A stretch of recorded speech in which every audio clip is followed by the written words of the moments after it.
You're listening to Artistic Finance, show 169 bonus.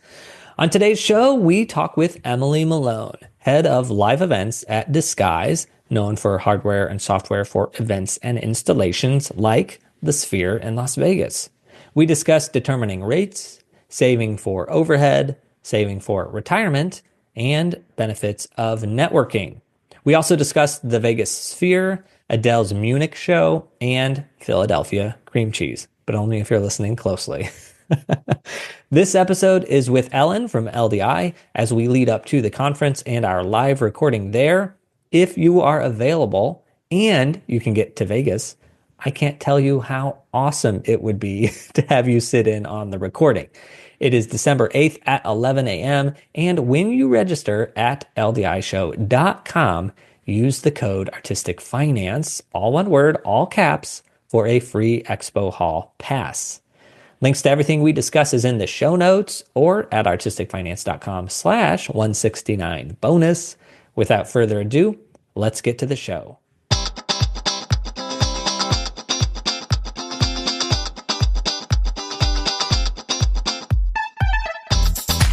You are listening to Artistic Finance, where we help creatives learn about the business of show business.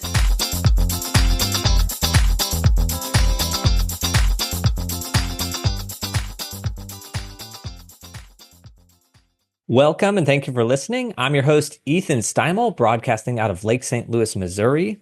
And I'm your co-host, Ellen Lampert-Gréaux, Creative Director for LDI, calling in from the tropical island of St. Bart's. And I'm Emily Malone, Head of Live Events at Disguise, broadcasting from London, UK. Terrific. It's great to have you with us today, Emily. And Head of Live Events for Disguise is an interesting position, I bet. Can you tell us what that entails exactly? I think your background was theater. How did you segue to video tech and then to Disguise and live events? It's a very interesting role, which I absolutely love. So I started off as a media server programmer, and I kind of fell into that after discovering video in theatre while I was studying. I studied at RADA, so the Royal Academy of Dramatic Art in London, on a technical theatre course. Video wasn't actually taught on that at that point in time, and it just so happened that for one particular show, so all the students came together to make shows every year. There was a video requirement for one. I was sort of there in the back, like me, I'd love to do that, and fell in love with it. Programmed as a freelancer, and later started my own company of two, programming. During that time, I had so many great interactions with Disguise. I started using Disguise in the last sort of few years of my freelancing. As I got to a point of wondering about where to go next, Disguise seemed to be the very natural transition. So I joined the support team there, worked in the support team for 2 years, still very heavily involved in programming workflows, in sort of solving show problems. It fitted very well with what I loved about the actual programming elements. And as part of that, I started to become far more intrigued in following support cases all the way through their sort of whole curve to the final solution. If there was something that was a bug or a feature request, I would often have to pass it off to a developer. And I really wanted to be able to carry on that problem solving all the way through to its conclusion. So after 2 years in support, I joined the dev team and had an absolute well of time, no lie.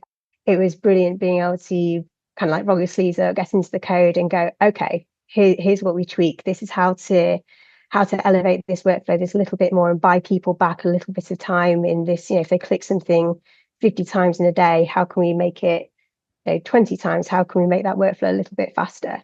And it was kind of through working with people on shows in that capacity that I started having wider conversations, broader conversations about what we could be doing to help them. What can we be doing to impact the world of live events? And that's how I ended up in my current role, as I realized that I could have far more of an impact looking at something broader than just the code, just solving technical problems. Were you involved with the shows at Sphere in Las Vegas at all? I haven't been. I seem to be one of the only people at Disguise who hasn't. I haven't even been there yet, which I'm gutted about. That's on my list of things to do. And I'm very much hoping that I will be able to tie in LDI with going to the Sphere. Oh, I'm sure you'll be able to do that. So, since the name of this podcast is Artistic Finance, are you good, bad, or neutral with money? I would say neutral to good. I would love to know what my husband thinks about that. Um, I have to sort of caveat that though with, I don't know if you're familiar, there's a sort of stereotype in the UK about Northerners and how they deal with money. And the stereotype is that we're rather tight-fisted. So, and that definitely does ring true in some elements. As a student, there was a point in time where I basically just lived off Ryvita in Philadelphia because it was really cheap. I don't know how well that translates to an American audience. I'm assuming you have the same product. Basically, crackers and cheese for a really unhealthily long time. You mean like Philadelphia cream cheese? Yes. Yeah. Yeah, a strange choice, but I saved a lot of money during that, so I was very pleased. I have learned how to balance that slightly better as I've got older. I now have a far more healthy, balanced diet without being too excessive. Yeah, I think I'm pretty good with money as a whole. We have the occasional kind of mad moments. My husband and I will do something really quite excessive on a whim, which goes completely against the normal, very restrained way of doing things. It tends to be when so he's in the industry as well. It tends to be when we're both at home together and we'll sort of be having a lovely Sunday, relaxed Sunday together, and like, shall we? And that kind of blows out 6 months of being incredibly sensible and doing something really, really unthought out. But on the whole, I would say, yeah, neutral to good. That's funny. So, if you do freelance, how do you approach pricing your work or your services? So I don't do so much freelance work anymore, but when I was doing freelance work, it was a bit of a learning curve where I definitely got better at this over time. I will generally take previous experiences. So if I've worked on a project that's very similar, so for a similar scale of project for similar producers and a similar size team, that type of thing, for a similar amount of time, even, I'll look at that and look at an upcoming project and try to apply something that matches. I'll also talk to other people. So if it's something where I haven't done something quite the same before, I will try and find somebody who has and get advice from them. I got this very, very wrong early on, purely because I didn't have the experience. I didn't really have the people to go to and ask. And I think one of the worst things I've done is the first time I worked in America, and I had absolutely no idea what I was supposed to be charging. So I kind of went, well, okay, the currency conversion rate is this. I know that it's a bit different there, so I'll tweak it by this much, and I'll just go with that. And kind of went in completely unaware and massively undercharged, which was I felt horrible about afterwards because I completely devalued the service that role provides. And that was through, sheer ignorance. And at the time, I just didn't really have anybody I felt I could reach out to. I'm not sure if it's just my perspectives on it have changed, but I felt at the time is a little bit less okay to ask, very open questions about money and about how much you were worth. Whereas now I feel it's a bit more normal to have very transparent conversations with your peers about that type of thing. Yeah, it's interesting because now in the States, pretty much job listings are supposed to have a salary range attached to them, which didn't used to be the case. I do think that there is a little more transparency than there used to be, right? Oh yeah, there's way more transparency, but it's still a challenge. I don't know if it's old school because sometimes it's younger people, but like people, it's just a tricky subject still. It's still sticky. Definitely better, but we have a long way to go. So, what would you say was your biggest financial lesson you've learned so far in this career of live events? My biggest one is kind of how to pace money. One part of that is saving, having a rainy day fund. As we all saw during COVID, like who could have seen the impact that would have had? That's probably my biggest one is figuring out how much to save and making sure that you have money put away and making sure you understand your expenditure. So if you're in a position where you're about to finish a project and you don't have the next one lined up, or you only have X amount of work lined up after that, making sure that you're aware how long your money is going to last you for and how much it costs you to live, and not, just live in a very, very basic level, to live as you would want to live, so that you can still, if a training course comes up that you want to do, you can still go and do that. So not living hand to mouth through that time, but carrying on as you want to carry on. Bearing in mind things like pension contributions, things like setting aside money for the things that you get in a salary job. So things like insurance, things like, like I was saying, training, things like being able to cover if you're away sick for some reason, being able to cover any expenses associated with that. Just having that pot of money and having worked out exactly what it is that you're going to have set aside. Because early on, there was definitely the temptation to be, like payday, woohoo, raining money, great.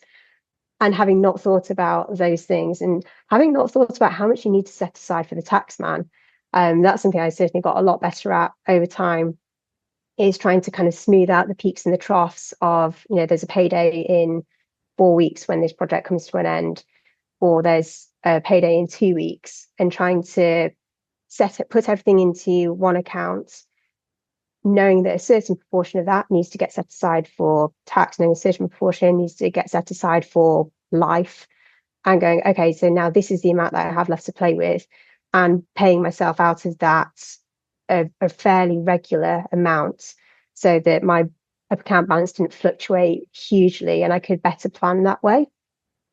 Makes sense. So are there software tools or other resources you use to help manage all these financial aspects? I used a tool called Free Agent, and it's basically an online accounting software, and I found that incredibly useful. I did actually have an accountant as well. So after a period of time, I mentioned that both myself and my husband freelance. So after a period of time, we set up a company together, because it made a lot more sense to, as opposed to the two of us going through the same sort of rigmaroles every X amount of time, to join forces and deal with it all as one.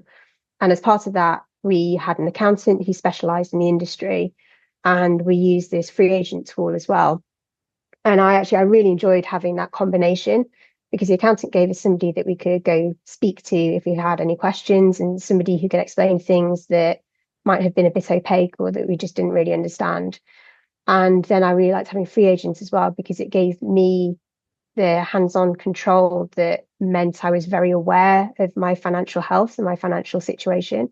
So if I was submitting all my own expenses, if I was raising invoices, if I was running payroll, I was acutely aware of how much money was coming in, how much money was going out.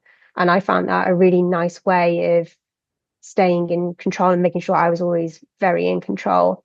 And there are just some nice tools in there, some sort of graphing that shows you over time your income and your outgoing, and things like it would schedule for you in your calendar. This is coming up, this tax deadline is approaching.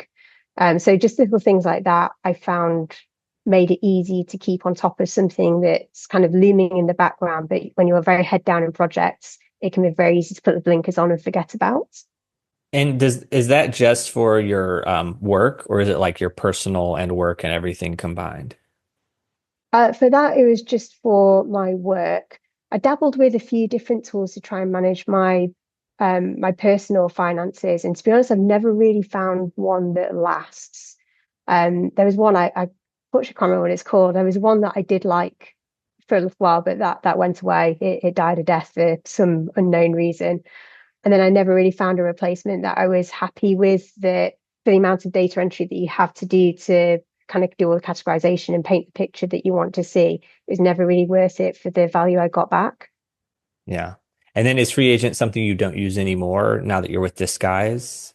Yeah, it's not something that I use anymore now that I'm not really doing any freelance work. No, my financial life has actually got an awful lot simpler now that I'm on a salary job. That's awesome. And then also backtracking to tax questions, because you were saying of setting aside money for the tax man. In the UK, is it the same as the US where you file once a year and then that's like when you pay your extra taxes, or how does that work? Yeah, you file a tax return, so you have an annual return, and then you pay what's owed. You also have, so it depends on how you're set up. So because we set up a company, we had corporation tax, we had an annual return, we did our personal returns, and then we also had VAT returns. So there's a bit more paperwork because it was done that way. Whereas if you're trading as a sole trader, then you have your annual return. So it's once a year. Okay. Yeah, I'm not sure how that compares with in the US. It's pretty similar.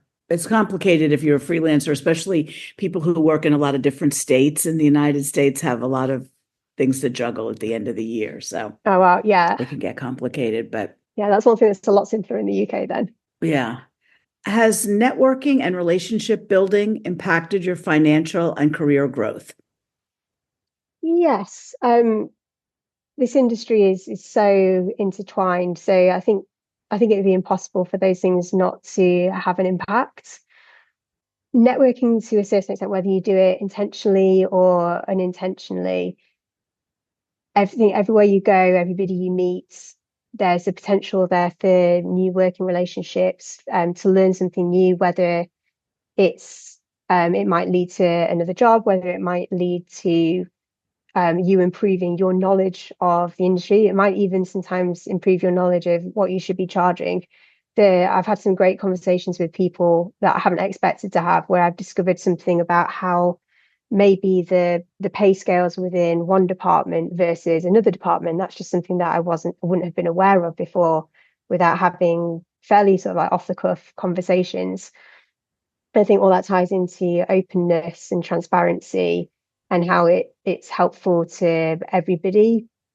I guess those things come hand in hand with financial growth as well as career growth. Yeah, as you move up the ladder, as you move on to bigger projects, there are more financial gains. So I guess those two are very intertwined. Amazing. LDI, you're talking at LDI. What are you doing at LDI, and what do you want people that run into you to take away from that? So I am going to LDI to do a Women in Tech brunch keynote, and I'll be talking about the transformation of live concerts to cultural phenomena. So this is about how we're seeing the huge impact that live shows are having on economies. It's now possible for artists like Taylor Swift and Beyonce to completely shift the economies of the cities and countries that they're visiting, which is, I don't know, something that I never would have thought of 10 years ago. And it's really interesting to see how those types of shows are completely reimagining what we can be doing with that medium, with that format. And what I hope people will take away from that is an excitement for the future, and share some of my excitement for the potential that live events have and for live concerts. And it's some things that I never really worked so much in concerts when I was very much in theatre. And something I've absolutely loved about moving to Disguise is being able to broaden my reach into all these different formats and all these different types of live events.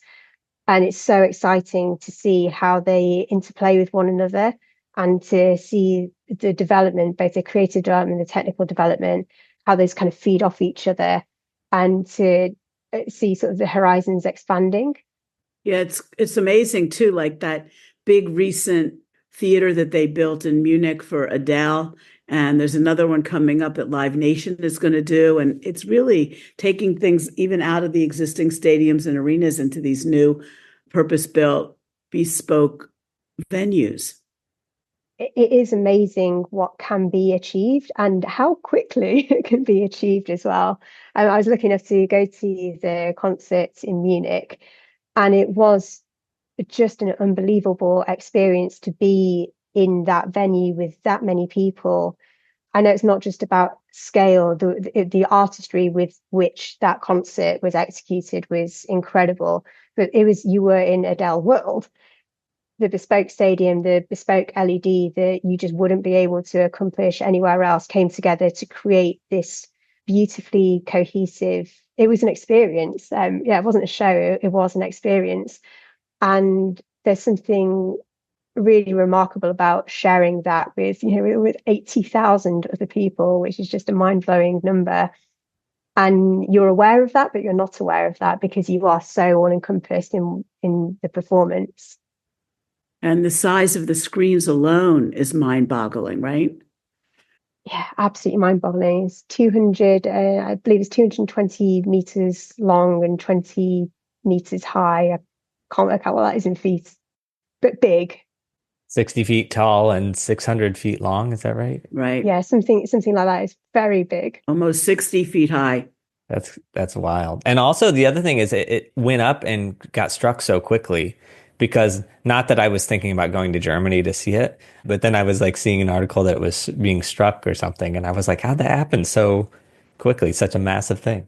Yeah, absolutely incredible. I mean, they even got it in really quickly. I think from the tarmac being laid to them being show ready for the first full dress rehearsal was really short. It was like a month and a bit. I can't remember the exact time scale, but it was staggeringly short. Maybe it's 2 months. It was, yeah, very, very short if you consider they built an entire arena in that time.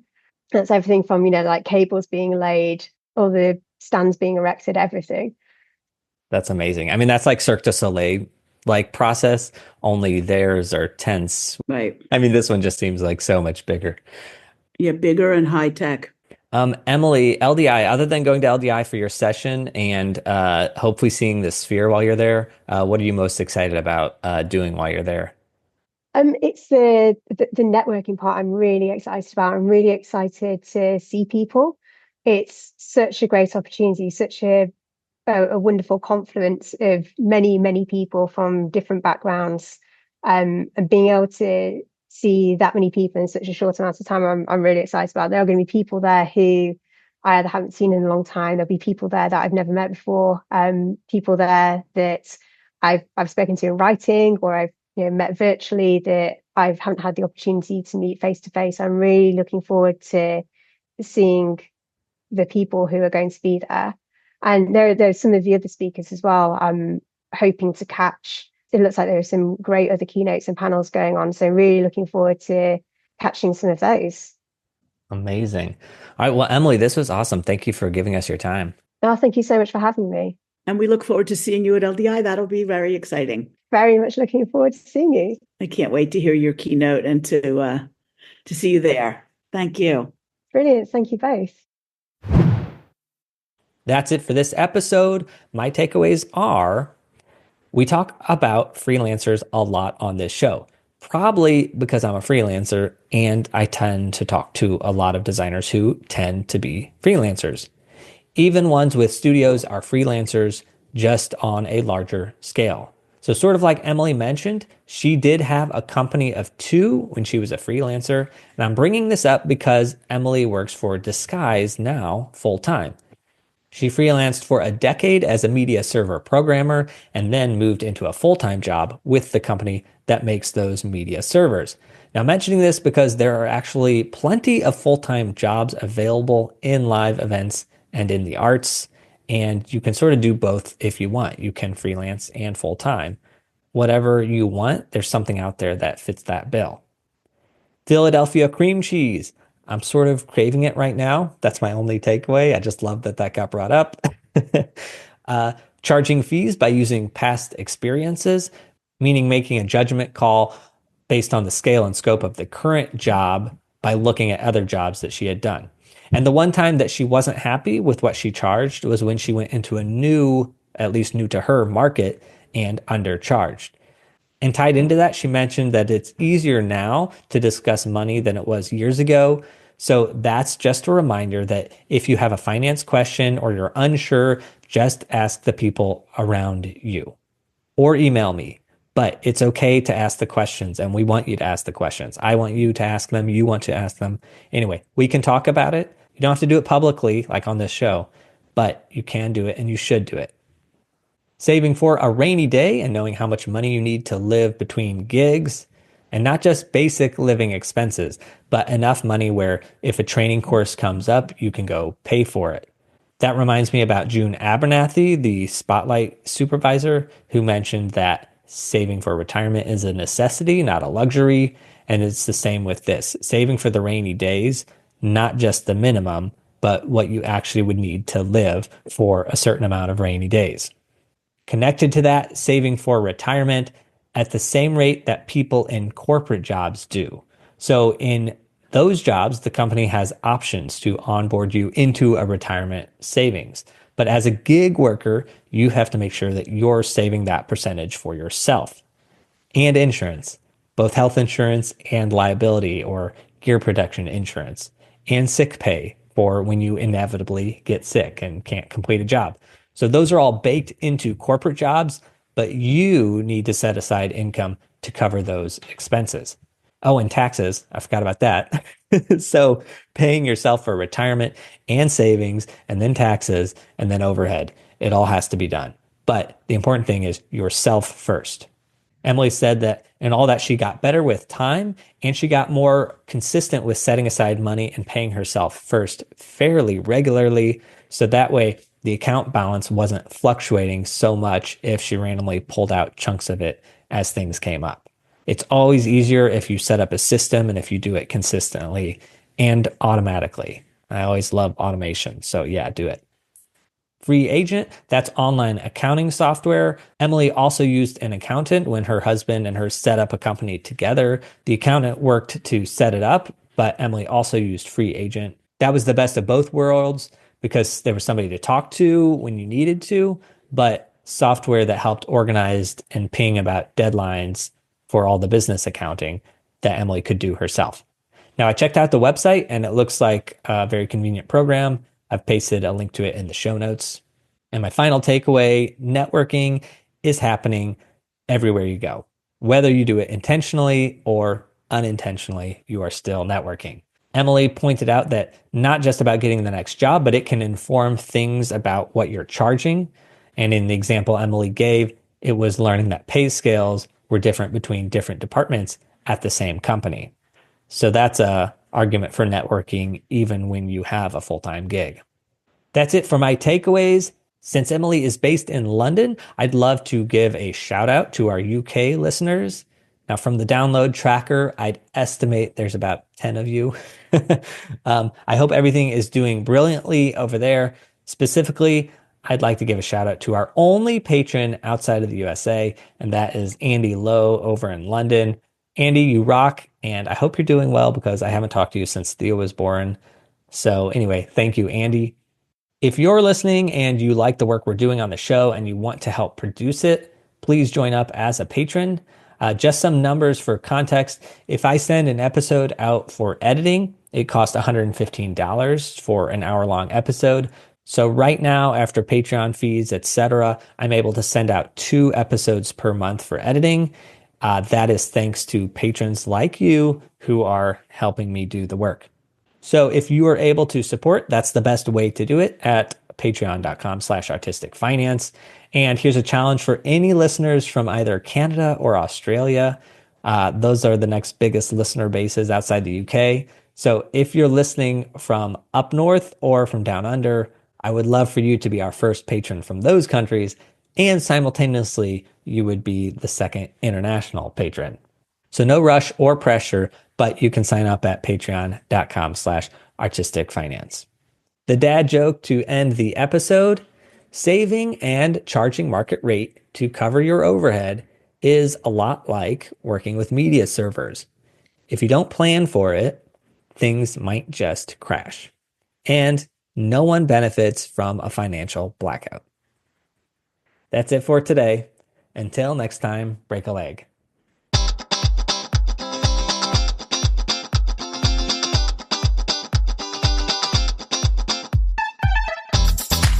Thank you for listening to Artistic Finance, where we interview successful artists, leaders, and investors to help educate and inspire the creative community. To access our show notes and resources, go to artisticfinance.com.